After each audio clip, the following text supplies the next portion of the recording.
Olá, pessoal. Boa noite. Vamos chegando para a nossa próxima live do Projeto Fé Comércio em Conexão. Hoje nós vamos receber ninguém mais, ninguém menos do que o Rodrigo Giafredo.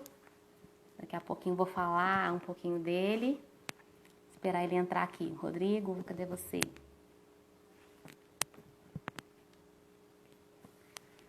Vamos dar só mais um tempinho aqui. Rodrigo entrar.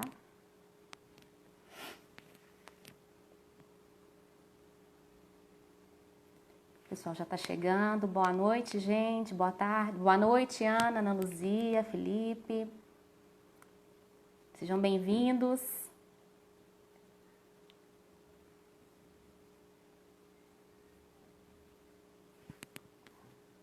Bem-vindos.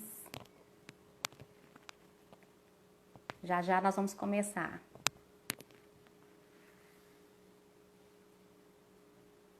Olá, olá, João.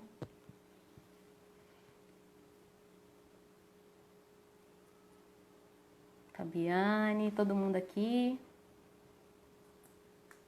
Vamos ver vocês por aqui.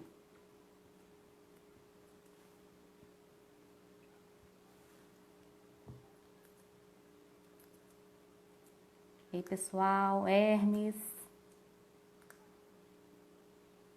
Fernanda. E aí, pessoal, boa tarde, boa tarde. Bom,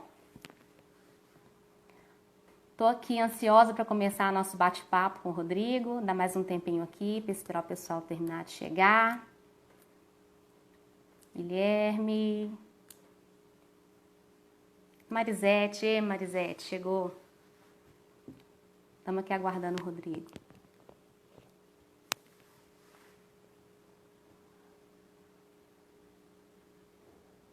Sejam bem-vindos. Boa tarde. Bem-vindos, gente.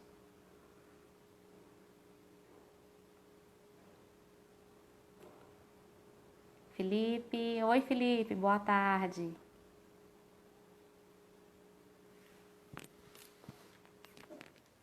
Vamos dar mais um tempinho aqui.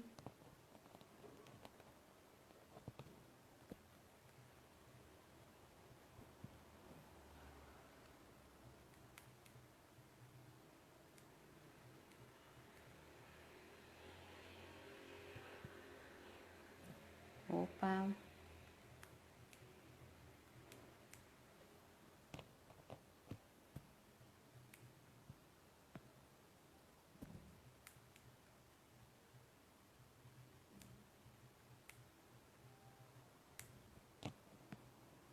Oi, gente. Boa noite. Hoje nós vamos falar sobre protagonismo humano na era digital. Um assunto que o Rodrigo Giafredo vai trazer para a gente com muito riqueza de detalhes, né? Aí a Marisete colocou aqui, ó, o tema protagonismo humano na era digital. Vamos aguardar o Rodrigo.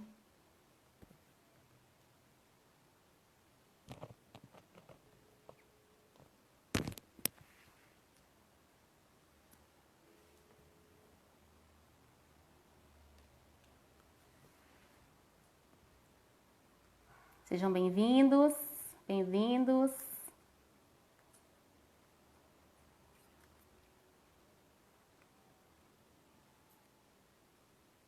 Aí.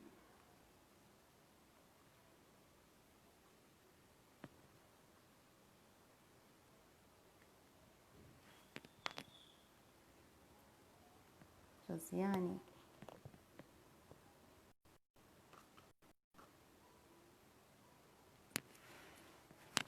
Oi.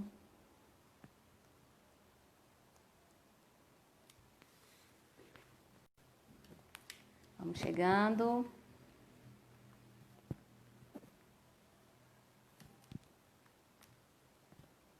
Roberta, boa noite, Alex.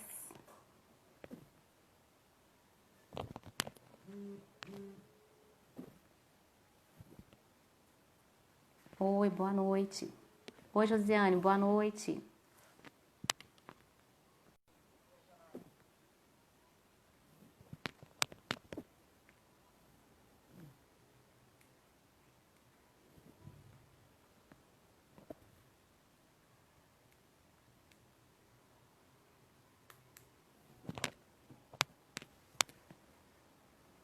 Vamos chegando.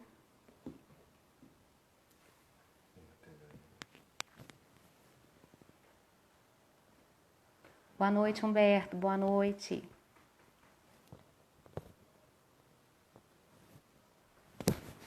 Pessoal, nossa live de hoje vai ser mais um sucesso do projeto Fé Comércio em Conexão, com o tema Protagonismo Humano na Era Digital. Vamos aguardar só mais uns instantes aqui, o Rodrigo já vai entrar.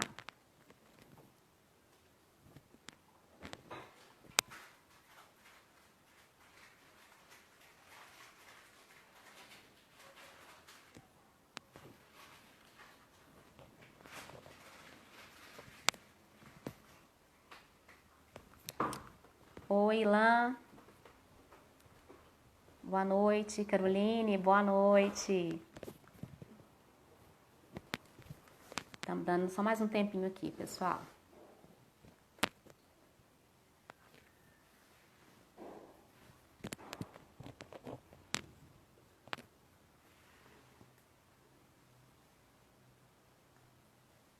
Prazer receber vocês aqui, tá, gente? Nosso projeto Fé Comércio em Conexão.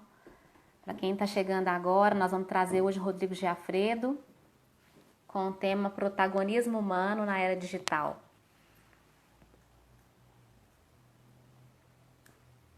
Vai ser mais um tema muito rico para a gente.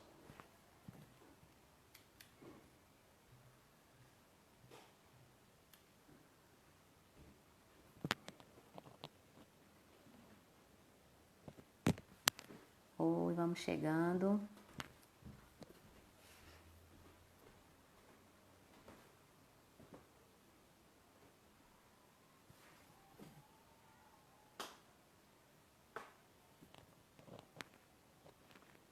O áudio tá legal, pessoal? Tá dando para me ouvir? Alguém pode dar um sinal aqui para mim? Tá dando para ouvir tudo direitinho?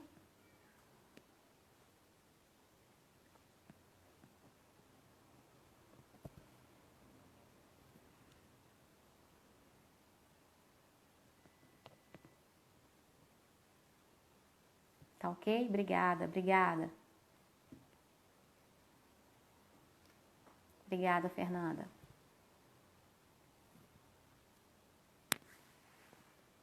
Ótimo.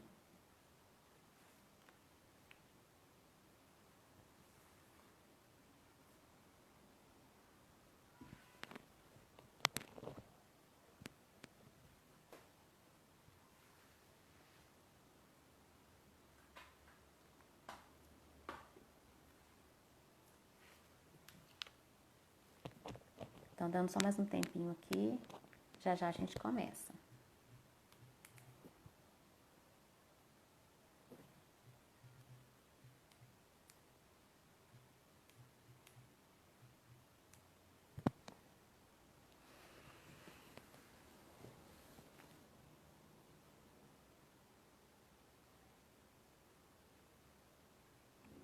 Boa noite para quem está chegando. Boa noite. Som tá em atraso? Bom, mais alguém está me escutando com o som atrasado?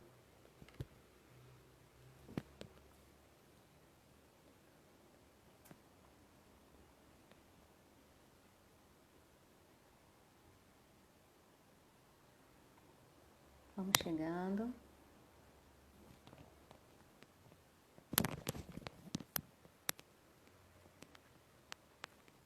Ah, tá ótimo, obrigada.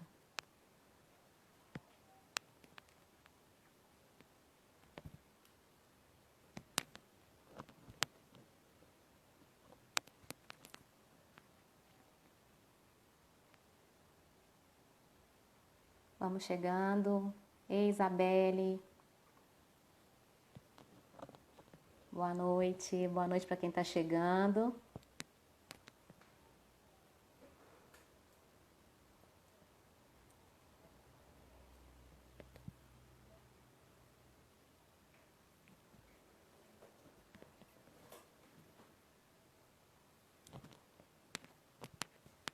Vamos dar só mais um tempinho aqui, pessoal, para o Rodrigo chegar.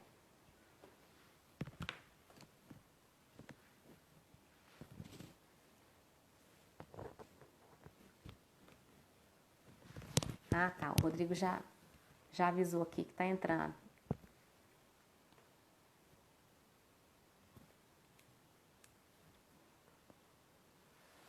Ei, Patrícia, boa noite. Que bom te ver por aqui. Pessoal, o Rodrigo tá entrando. Priscila, ei, Pri. Seja bem-vinda, bem-vindos, gente. Bem-vindo para quem tá chegando agora. Hoje o nosso tema... Ah, o Rodrigo chegou. Ei, Rodrigo. Rodrigo chegou, pessoal. Bom, que ótimo. Agora sim. Bom, sejam bem-vindos a mais uma live do projeto Fé, Comércio em Conexão, da Federação do Comércio. Hoje com um tema sensacional, que é protagonismo humano na era digital, com Rodrigo Giafredo, que é cofundador da Super-Humanos Consultoria, foi eleito Top Voice Brasil pelo LinkedIn e foi eleito profissional de RH do ano pela Associação Brasileira de Treinamento e Desenvolvimento, ABTD, do Paraná. Além de palestrante, escritor e professor, Rodrigo se dedica à pesquisa e ao desenvolvimento do conhecimento sobre o que é ser humano, né? E de como consolidar uma cultura capaz de desenvolver ao máximo as potencialidades da condição humana. Rodrigo, vou te chamar agora. Seja muito bem-vindo, Rodrigo. Cadê você? Aí. Ei, Oi, Rodrigo. Boa tudo bom, noite. Janaína? Boa Eu tô noite. jóia, e você? Bem também, você me escuta bem? Tô escutando muito bem. E você, tá me ouvindo bem? Legal, ouço bem também. Ah, que bom. Queria te falar que é um prazer imenso receber você aqui no nosso projeto Fé Comércio em Conexão. Estamos aqui ansiosos para te ouvir, para a gente conversar um pouco sobre esse tema que é tão pertinente para o momento, né? Que é protagonismo humano na era digital. Te agradeço o convite. Agradeço a você, a turma da FEComércio e o pessoal que veio, né? A uma hora dessa, Sim. numa quarta-feira, tanta coisa legal para fazer, vocês estão conectados aqui. Eu quero agradecer a cada um e a cada uma que estão conectados com a gente. Ah, imagino, o prazer é nosso, é muito grande, né? De poder receber você aqui. Bom, e aí já chegaram algumas perguntas aqui para a gente, Rodrigo, para a gente começar a nossa live. Legal. E eu queria que você contasse um pouco para a gente, na sua visão, o que é ser protagonista? Uhum. O Janine tem uma visão heterodoxa sobre protagonismo, se a gente comparar com esse conceito assim mais do senso comum vigente, né? Se você pensa em protagonista como aquele que aparece mais, né? Aquele que se destaca, na verdade você está fazendo uma distorção com a etimologia da palavra lá. Se a gente volta lá na Grécia Antiga, quando essa palavra foi cunhada, ela é a junção de duas palavras gregas, protos e agonistes. E o protos é aquele que vai primeiro. E muitas vezes ele vai para que os outros não precisem ir. Esse sufixo protos vem desse que se oferece para ir primeiro. Então, veja essa questão voluntariosa, essa questão do serviço, né? E não necessariamente a questão de aparecer. E o agonistes era o guerreiro, o competidor. Então, não por acaso, na época das primeiras Olimpíadas, lá na Grécia Antiga, o atleta era chamado de protagonista, porque ele representava a sua cidade-estado numa competição internacional ali. Então ele ia para que os outros não precisassem ir como um representante, como um competidor, um guerreiro, em nome dos demais. E é legal também quando a gente vê que esse sufixo agonistes, né, ele está ligado a uma divindade grega chamada Agon, que era justamente esse espírito da competição, né? Esse espírito da representação de um povo numa competição, numa guerra. O que faz a gente, pensando bem no termo protagonistas, faz a gente perceber que o protagonismo parece que ele começa do lado de dentro. Os gregos fizeram questão de fazer essa associação com uma coisa metafísica, com uma coisa subjetiva, no termo protagonistas, para dizer que o protagonismo ele vem de dentro para fora. Muito ao contrário do que o senso comum tenta fazer a gente perceber que é o protagonismo começa dentro. É uma decisão que uma pessoa toma de ir à frente, de, por exemplo, fazer experimentos, de desbravar, de descobrir, de procurar respostas novas para problemas antigos. Então, quando a gente criou a abordagem protagonismo humano na era digital, é a esse protagonista que a gente se refere. Aquele que decide ir para que os outros não precisem ir, aquele que desbrava, que abre os caminhos e que muitas vezes aceita representar um grupo maior em prol de uma vitória qualquer. Pode ser desde uma mudança de modelo de negócio até uma questão de representatividade, uma voz que se destaca. Então, o nosso protagonista, o protagonista da nossa abordagem, ele se destaca por servir, ele não se destaca por aparecer, né? Então, acho que esse é um ponto importante. E o humano também, se você me permite aqui estender também o conceito do humano, assim, o ser humano é um híbrido, né, de uma questão física e de uma questão metafísica. A gente faz perguntas que outros animais não fazem, a gente se preocupa com coisas que outros animais não se preocupam. Essa coisa que distingue a gente, eu vou chamar de metafísica, tá, Janaína? Assim, de uma maneira agnóstica, né? Então, tem gente que se dedica muito a esse corpo físico e acha que ser humano se resume a ter coisas ou ao que nós somos como matéria, como corpo. Isso transforma a gente num ser extremamente finito, suscetível a uma série de coisas. A gente determina, é determinístico, né? Falar, a minha história termina com o meu corpo. E isso tem, sei lá, ônus e bônus, né? Por outro lado, você tem gente que transcende, que é mais metafísica, que entende que ser é mais importante que ter, mas está muito focada só nisso também. E aí vai para uma montanha, se isola e sozinho transcende. Mas essa transcendência não faz bem para mais ninguém a não ser ele próprio. O que é bom, mas é uma subutilização, digamos assim. Mas quando a gente pensa no ser humano que associa esse lado mais subjetivo com o lado mais pragmático e fala: esse meu corpo pode ser uma ponte de experiências novas, diferentes, é uma ponte para eu deixar um legado, para eu deixar uma história, para eu propor uma ideia que possa ser levada adiante, a gente está no pleno potencial do que é ser humano. Então é um humano que quer deixar um legado, que quer marcar a presença e que usa aquilo que é finito, perecível, talvez para deixar um legado com potencial de ser infinito. Enquanto falarem sobre o que a gente escreveu, por exemplo, sobre as ideias que a gente propõe, a gente está vivo, né? Em tese, a nossa memória acaba continuando viva. Então, o humano também em que a gente investe é esse humano que percebe que pode ser uma ponte de coisas grandiosas, relevantes, valiosas para si e para o seu entorno. Pode ser a sua família, pode ser o seu bairro, pode ser a empresa de que ele faz parte. Então, esse humano e esse tipo de protagonista tem muita chance de fazer a diferença na era digital. É esse tipo de ser humano que se destaca em relação às máquinas, porque as máquinas não transcendem. As máquinas, por mais sofisticados que sejam os algoritmos são funções matemáticas programadas por seres humanos. E dependendo do que a gente põe nesses algoritmos, a gente enviesa completamente o comportamento da máquina. Então, apesar de aparentemente robusta, a máquina é extremamente suscetível, extremamente frágil, por mais sofisticada que seja a tecnologia, porque ela está sujeita a nós, a um tipo de ser humano. Que tipo de ser humano vai ser esse que vai determinar o caminho das máquinas, o destino das máquinas? Então, a nossa preocupação é essa, né? Não somente nos negócios, mas na sociedade. Toda vez que a gente pode falar sobre esse assunto, é que existe um tipo de ser humano que pode resgatar o que a gente tem de melhor e trazer o que a gente tem de melhor em favor de si e de mais gente. E aí fazer a diferença numa era que é digital. E a gente põe a máquina no lugar dela. Ela não é uma substituta do ser humano, mas ela pode ser uma baita auxiliar do ser humano para a construção de um mundo que a gente nem imagina, né? E como isso é pertinente nesse momento, principalmente, Rodrigo, em que as pessoas estão percebendo o quanto é importante aflorar essa parte humanitária, essa parte humana, né, nesse momento que nós vivemos de pandemia.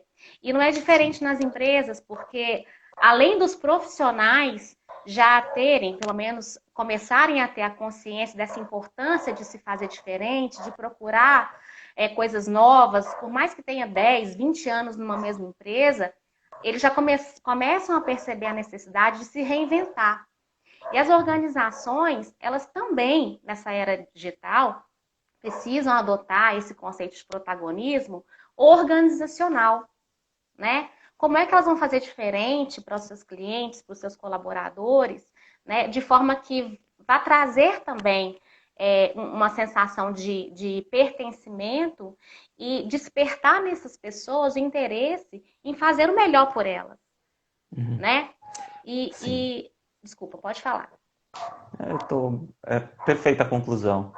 É assim, É, quando a gente traz a abordagem para os negócios, né, o que a gente descobriu com a pesquisa foi que as empresas que se tornam exponenciais, essas que conseguem fazer negócios nessa nova era de negócios, né, mais volátil, incerta, complexa, ambígua, seja qual for o setor de atuação, seja qual for o tamanho da tua empresa, as que conseguem fazer a diferença são as que criam um certo ambiente e que desenvolvem um certo tipo de indivíduo. A gente percebeu que o encontro do ambiente com o indivíduo gera exponencialidade. O ambiente é o que a gente chama de um ambiente psicologicamente seguro, que ao contrário do que o termo pode sugerir, não é aquele ambiente onde a gente procura pôr panos quentes e fazer com que tudo pareça bem, que a gente é complacentes, nada disso. Na verdade, é um ambiente de negócios onde a gente consegue manter alta performance e bem-estar. Então você consegue alta performance sem deixar as pessoas doentes. Isso é muito importante. E o indivíduo, por outro lado, ele precisa estar pronto para usufruir desse ambiente, porque se a empresa preparar todo o cenário, se ela se tornar uma organização fluida, simplificada, ágil, e por outro lado, as pessoas não souberem como agir, se elas continuarem com comportamentos que são comportamentos antigos, né, no sentido de serem mais tradicionais, de organizações tradicionais, verticalizadas, subutilizam o ambiente. Então, não é um investimento só na construção do ambiente, não é um investimento só no desenvolvimento do indivíduo. Então, o que a gente decidiu fazer como empresa? Todos os nossos conteúdos de desenvolvimento do indivíduo, eles estão disponíveis gratuitamente no YouTube. A gente tem um canal no YouTube chamado Inovação Possível com Rodrigo Jafre. E os assuntos são divididos em playlist. Lá você tem agilidade, cliente-centrismo, aceleração de empresas tradicionais, profissionais de inovação. Os vídeos estão todos divididos nessas playlists. E aí o indivíduo preparado, a gente acredita que quando todos crescem, né? Esse é o nosso mote, assim. Então, esse indivíduo preparado, ele vai saber desfrutar do que a gente vende, então, para as empresas, desse preparo de ambiente que a gente faz nas empresas. Então, foi a forma que a gente conseguiu encontrar para conciliar uma construção e para os indivíduos a gente entrega até uma devolutiva para tudo que o mercado ensinou para a gente, para todas as experiências que a gente pôde ter. Foram 26 anos de mercado, então é como um give back. E, por outro lado, a gente acaba, como consultoria, apoiando as empresas a construírem o ambiente, os indivíduos chegam prontos, a exponencialidade acontece com maior potencial. Mas longa história curta, Janaína, é um encontro. Não adianta a gente estar preparado num ambiente tóxico ou que não favorece a fluidez de negócios mais curiosos, criativos, mais experimentais, como a nossa era exige. E não adianta eu chegar cheio de sofismas, de hábitos e comportamentos muito mais parecidos com o século passado e querer também fluir num ambiente inovador, criativo, porque não vai sair nada. A gente precisa promover o encontro, né? E falando nisso, no site da Superhumanos Consultoria, tem uma frase que fala assim: não peça inovação, crie um ambiente onde ela se torne inevitável. E é exatamente isso que você está dizendo, né? É o encontro. Uma vez que a empresa proporciona e tem o profissional preparado, casa, né? Isso, Eu exato. vi lá no site das Superhumanas, que inclusive também tem muita coisa bacana, e achei que casa exatamente com o que você acabou de falar, né? Sim. E a gente queria também... Você vai falar alguma coisa? Em última instância, né, aquilo que a gente mede determina os comportamentos que os indivíduos vão ter, né? Então, assim, se você fica pedindo inovação, e inovação é um conceito etéreo dentro da tua organização, fica muito difícil para as pessoas. Tá, mas o que é inovação? O que é inovação nesse contexto? Por outro lado, se eu tenho métricas, por exemplo, de eficiência operacional, o meu ciclo de entrega, de ponta a ponta, ele tem que ser melhor a cada trimestre. Quando eu imponho um desafio desse E quando eu começo a medir isso, ou seja, quanto o meu ciclo de entrega melhora, só para te dar um exemplo, tá? Uhum. Eu acabo criando uma circunstância onde de tempos em tempos as equipes têm que pensar, cara, como eu posso fazer melhor? Como eu posso fazer melhor? Então, nesse momento eu criei um ambiente onde a inovação ela é inevitável. Eu preciso descobrir uma forma de me tornar mais eficiente. Perfeito, Rodrigo. Na sua opinião, quais são as características, né, que a liderança que vai estar à frente né, dessa empresa, que busca inovação, que busca esse ambiente favorável para o crescimento, para a mentalidade de crescimento, quais são as características da liderança, Rodrigo? Quais são as Uhum. habilidades que elas vão precisar ter e buscar a desenvolver para essa era digital? Sim. Olha, se a gente pudesse resumir, tem um certo conjunto de habilidades que a gente sugere, principalmente depois de um diagnóstico. Então, para não ser leviano, tem uma que aparece recorrentemente e, portanto, eu vou trazer essa para você, tá, Janaína? Que essa, eu acho que realmente em todos os diagnósticos que a gente faz, a gente percebe essa oportunidade. Nós, como líderes, a gente tem que parar de ter tanto apego com a forma como as equipes executam o seu trabalho. A gente deveria estar mais atentos em explicar o que e por que precisa ser feito e deixar isso muito claro e trabalhar para que as equipes se tornassem cada vez mais autônomas ao longo do tempo para fazer o que precisa ser feito. Não interferir tanto em como as pessoas fazem as coisas, mas fazer do como um processo de desenvolvimento da autonomia. A autonomia não é 0 e 100, né? Você não pega uma pessoa e fala, toma aqui e se vira.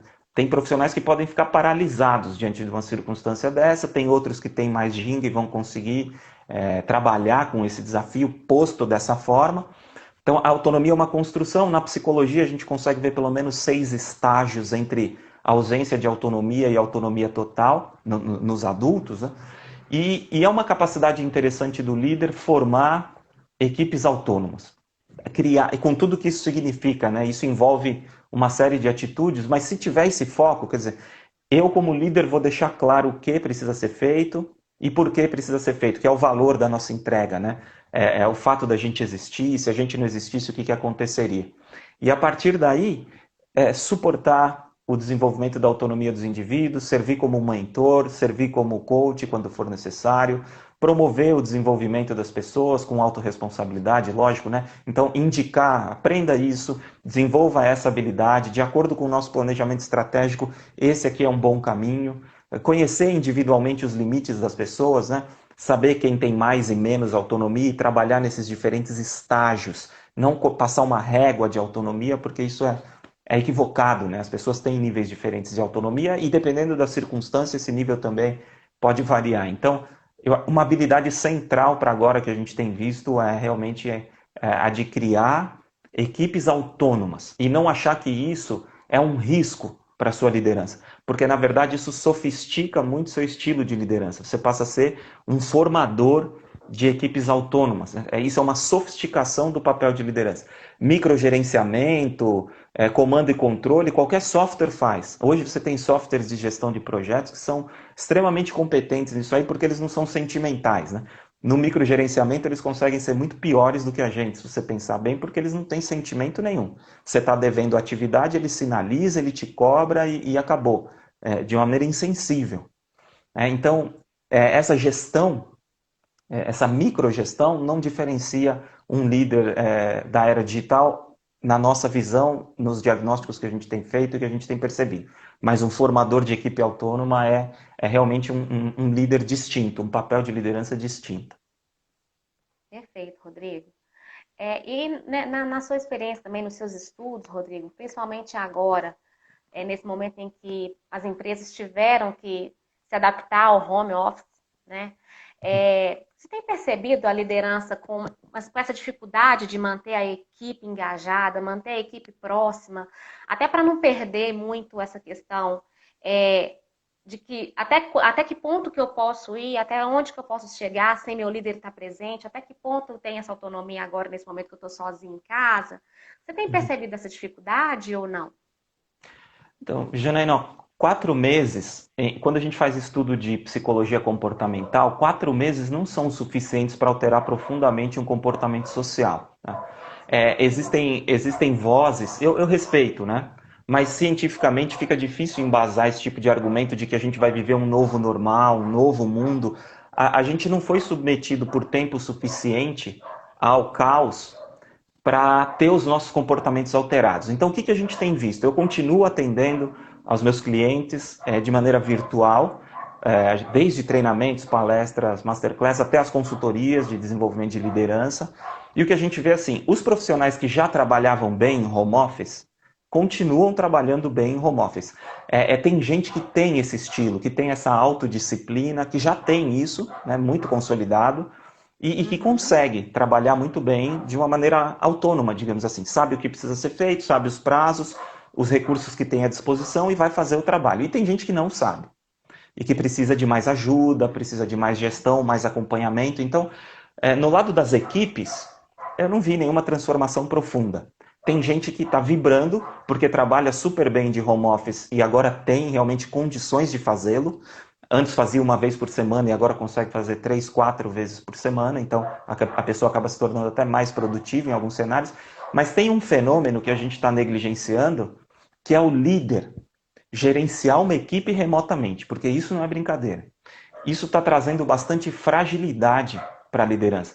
Ela está se deparando, muitos líderes estão se deparando com um desafio enorme de gerir uma equipe virtualmente integrada sob forte pressão. Então, os indivíduos estão sob forte pressão, assim como o líder também está. Nós estamos mais sensíveis, nós estamos com medo. Medos terríveis, medo de morrer, né, por exemplo.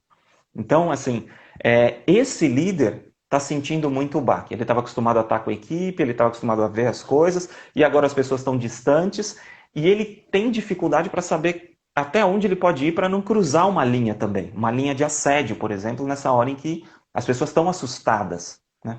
Então, para mim, o que chamou mais atenção foi isso.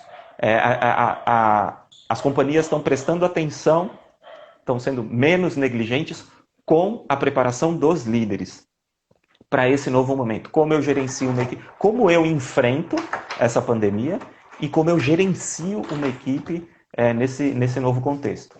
Então, esse foi o fenômeno que me chamou mais atenção, na verdade. Muito bom.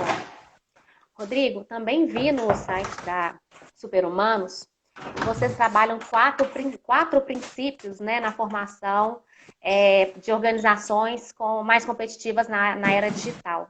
Um deles nós já falamos, que é criar um ambiente propício para que as pessoas tenham esse protagonismo, né, para que as empresas tenham resultados diferentes. O segundo é a formação da liderança ideal. Se você quiser falar um pouquinho desses princípios para a gente, que você trabalha. Formação da liderança ideal, desenho de modelos operacionais adequados e desenvolver profissionais protagonistas. Você pode falar um pouco disso para a gente? Sim. Eu vou falar dos modelos operacionais. Acho que liderança a gente conseguiu conectar bons insights e essa liderança é a liderança que consegue construir o ambiente psicologicamente seguro. Né? Uma das etapas do nosso treinamento é ensinar, então, os líderes de qualquer nível hierárquico dentro do seu ambiente de atuação, como cria e desconstrói também um ambiente psicologicamente seguro. Às vezes a gente precisa de um pouco de pressão para atingir o resultado que a gente precisa atingir. Então, na verdade, é uma sintonia fina que a gente ensina os líderes a fazerem. O modelo operacional, ele é chave pelo seguinte. Imagina, então, Janaína, você é uma líder que aprendeu conosco algumas técnicas de construção do ambiente psicologicamente seguro.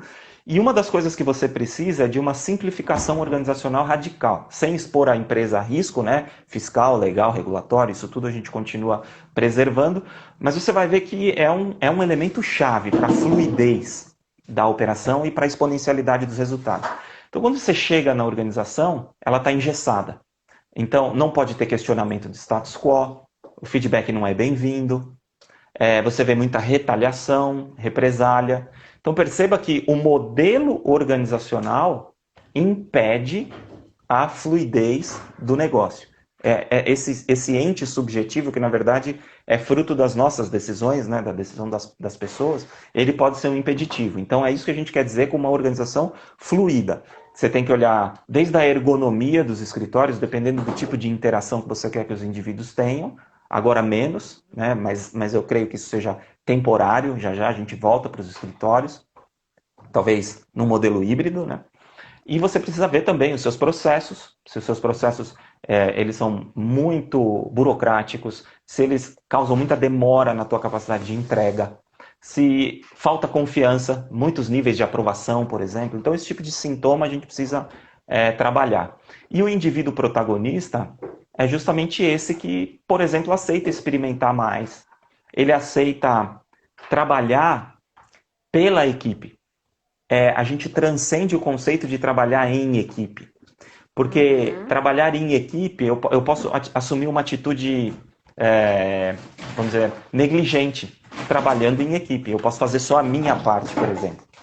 Mas se eu decido trabalhar pela equipe, e nós estamos no mesmo time, e nós dois decidimos trabalhar pela equipe, pensa no empenho, no nível de dedicação, no tipo de atuação que a gente pode ter quando a gente resolve, ao invés de trabalhar em equipe, trabalhar pela equipe. Esse é o profissional protagonista. Então, quando a gente constrói esses 4 pilares, a gente entende que é em cima deles que a gente consegue fazer as organizações exponenciais, então.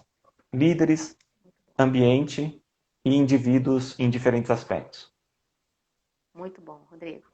Perfeito. E a gente trabalhar pela equipe envolve também ter empatia.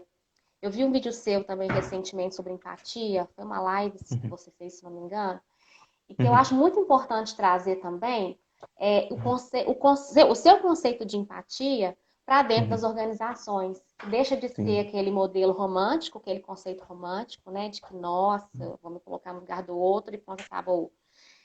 Me fala um pouco, conta pra gente um pouco sobre esse conceito, que eu acho importante nesse momento e também importante para a construção de organizações competitivas na era digital. Sim. Uma das características dos negócios agora é a ambiguidade, né? A gente tem dificuldade para identificar as causas raízes das coisas, né? A gente tem uma geração que não quer mais ir tão fundo nas pesquisas, dos elementos, dos dados. A gente se contenta com informações rápidas, superficiais, com drops, doses de informações. Então, a ambiguidade acabou sendo um resultado desse comportamento mais acelerado nosso, né? Dessa falta de capacidade de fazer uma curadoria mesmo de informações e dados e ter uma base sólida para criar as nossas hipóteses nos negócios. Então a gente fica só iterando, né? Se errar, corrige, volta e vai rasgando o dinheiro da companhia e vai perdendo prazo. E isso não tem nada a ver com agilidade, pelo contrário, isso é qualquer coisa menos agilidade. Então, a gente investiga minimamente aquilo que precisa ser investigado e, a partir dos dados, a gente consegue tomar decisões e iterar em cima dessas decisões. Aí sim, mas você não itera em cima de qualquer coisa, né? Você não experimenta em cima de qualquer coisa. Então, isto posto, por mais ambíguo que o teu mercado seja, o teu cliente sempre vai te dar elementos concretos sobre o que ele espera de você. Seja o seu cliente atual, seja os seus clientes potenciais. Ele está sempre lá. E ele tem as suas necessidades. Então, se a gente é capaz de se conectar empaticamente com esse cliente, a gente consegue perceber oportunidades de negócio. E esse é o lado heterodoxo da minha definição de empatia. Eu emprestei ela do Carl Rogers, que é um psicólogo que em 85 lançou um livro chamado Ser Pessoa, onde ele diz que empatia é a capacidade de enxergar o mundo através dos olhos de alguém, ao invés de tentar imprimir a sua visão de mundo aos olhos desse alguém. E essa empatia sistemática, intencional, ela pode resultar inclusive em violência. Pensa assim, 2 torcidas rivais de futebol, elas estão brigando. E eu sou torcedor de um dos times. Por eu enxergar o mundo através dos olhos daquelas pessoas, eu entro na briga empaticamente. Eu crio uma conexão empática com aquelas pessoas e entro numa briga. Então, empatia não é sinônimo de compaixão, não é sinônimo de simpatia e não é sentir o que o outro sente, porque isso é biologicamente impossível. Se, por exemplo, nós dessemos as mãos e alguém furasse a sua mão, quem sentiria a dor é você. Se eu já tive a mão furada algum dia, eu posso imaginar a dor que você está sentindo, como é que está sendo essa sensação de ter a mão furada, mas quem sente é você. Mas eu tenho uma capacidade racional, estruturada, de enxergar a situação através dos teus olhos. Falar, deve ser incômodo, deve ser dolorido, pode ser que ela esteja nervosa agora. As minhas inferências vão ficando mais precisas de acordo com o meu repertório, né? De acordo com a minha base, com a minha capacidade. Então, por isso que para nós a empatia é uma habilidade importante nos negócios. Eu consigo conviver melhor com os meus colegas se eu entendo como eles funcionam, mas veja que é intencional. Eu quero criar um ambiente mais saudável, conecto empaticamente com as pessoas. Não é uma empatia natural, inata, né? Uhum. Seu Em vídeo última tá instância, eu faço pago. negócios melhores também. Né? Em última instância, eu posso fazer negócios melhores também. Porque Uhum. eu consigo observar o que os meus clientes esperam de mim e eu consigo aprimorar meus produtos e serviços. Perfeito, Rodrigo. Quando eu vi esse vídeo, eu consegui fazer um link rapidamente com o nosso tema de hoje, né? Uhum. E perfeita a sua explicação, o conceito para mim faz muito sentido. E para a gente encerrar, eu queria que você dissesse quais seriam os conselhos que você daria, ou as dicas que você daria para as Uhum. organizações, sejam elas micro, pequenas, grandes organizações, Uhum. que estão atentas a essa transformação, a essa nova era, né, e que querem de fato trazer o time para jogar junto com ela. Quais são as dicas que Sim. você dá? O que você acha de mais importante que elas tenham que conhecer e que saber? Enfim. Uhum. Sabe que o tempo nosso é o ativo mais precioso que a gente tem, né? O recurso mais escasso que a gente tem. E tem dois temas, eu acredito tanto nesses temas que eu fiz questão de fazer duas playlists exclusivas para esses temas no YouTube. Eu creio realmente que os negócios deveriam buscar formas de se tornarem ágeis. Ágil como adjetivo, ágil como qualidade do negócio, qualidade dos indivíduos que compõem aquele negócio. E procurar trabalhar com profissionais que sejam cliente-centristas, com tudo que isso significa. Que coloquem os seus clientes no centro da discussão. Seja o cliente externo, seja o cliente interno. Né? Mesmo as áreas internas das companhias têm os seus clientes também. Todo processo tem um cliente, todo produto, todo serviço, em tese, tem o seu cliente.